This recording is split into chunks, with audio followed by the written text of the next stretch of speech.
Trauksmes signāli, es domāju, ka varbūt arī nekā jauna šeit nav tādā ziņā, ka tās metodas jau ir aprakstītas arvien plašāk un plašāk. Tātad tie varētu būt jau kaut kas, es teiktu, kaut kas neparasts. Ja? Jebkas, kas ir neparasts, kas neatbilst uzņēmuma tādai ikdienas rutīnai, ikdienas praksē, ir tas, kam jāpievērš uzmanība. Mazākuma akciju pārdošana, kaut kāds investīcija piedāvājums, kaut kāda ilgstoši guļoša dalībnieka pēkšņa interese par uzņēmumu darbību, kaut kādas pārbaudes. Šeit arī es nedaudz vēlāk pieskaršos šim jautājumam, ka ir svarīgi, lai uzņēmums pats strādā likumīgi, ievērojot normatīvos aktus.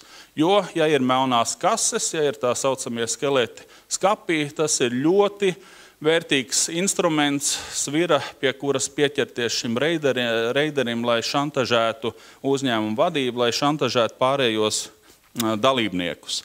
Aizdomīgas apšaubāmas prasības. Es teiktu, es arī pie šiem jautājumiem atgriezīšos vēlāk. Ja saņem uzņēmums kādu prasības pieteikumu no tiesas, un liekas, vai arī pirms tam vēl kaut kāda pretenzija, kaut gan tāda pretenzija kārtība mums jau sen formāli nepastāv. Bet ja tiek saņemta kaut kāda pretenzija, tiek saņemts kaut kāds prasības pieteikums, un vadība atver aploksni, izlasa un nesaprot, pa ko ir runa, kas te vispār notiek, iestājas šoks vai labākā, tas nav labākais gadījums, iestājas kaut kāda tāda vienaldzība, tā ir rakstīšanās, tas nav nopietni, tie dokumenti tiek palikt malā. Tas ir tomēr trauksmes signāls, ko nevar ignorēt. Ja esi saņēmis pavēsti, ja esi saņēmis prasības pieteikumu, ja esi saņēmis kādu pretenziju, jau ir pamats ne uztraukumam, bet aktīvai rīcībai.